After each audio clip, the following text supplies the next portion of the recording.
This lesson will focus on message and delivery style, based on the audience as a key factor in effective communication, and end with an overview of the assignment for this unit of study. In the TED Talk by Yuri Hassan entitled Your Brain on Communication, the science of communication is discussed. We'll focus on a few highlights from that video to better establish the connection between communication, audience, and deeper understanding. Hassan begins with studies conducted to better understand what happens when people communicate. His findings suggest that it isn't just words or phrases, but the fullness of our communication that helps an audience not just hear the words, but really understand the message in the higher-order thinking areas of the brain. This means comprehension, understanding the words, understanding the intention, the context, and being able to connect to it. Everyone wants to be able to connect with their audience in this powerful way, in the classroom, in the social sphere, in the workplace. When Hassan focused on the communicator's brain, he found that production of the message and the comprehension, listening of the message, are similar processes in the brain.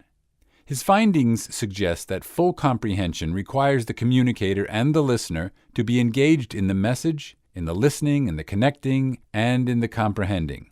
Some questions to consider are, what does it mean to you to create a message that can reach the higher-order thinking portion of a listener's brain?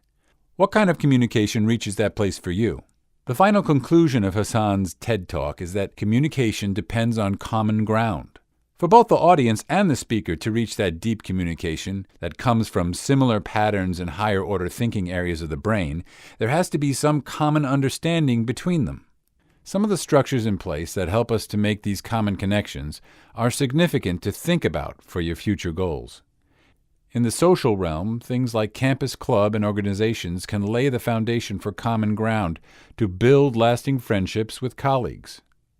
In the work-career environment, things like company mission and vision can offer the common ground coworkers and bosses a way to communicate clearly on tasks and goals. In the academic setting, general education goals, course objectives, and the expectations of the respective fields all work to construct the common ground students need to communicate in an area. Consider what else you can add to this chart. Your answers will help you to establish some areas of inquiry on the writing assignment.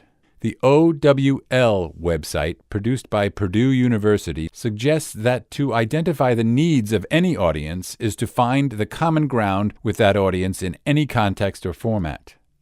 When thinking about the audience and their needs, values, and attitudes, this should help the communicator create the kind of message that leads to that higher order of thinking that Hassan was discussing. This is where the videos by Celeste Headley and Melissa Marshall fit in. Whichever one you choose to watch, either video offers tips for developing a message and meeting the audience in a way that they can take in the message. The writing assignment you will all be working on is a chance to pursue your future goals while applying these communication tips in a professional environment.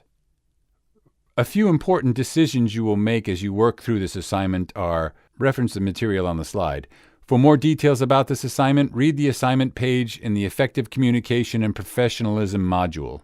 This will be graded on how well you are able to communicate in the professional environment, which means I'll need to be able to see the tips you've learned in this lesson in action in your letter.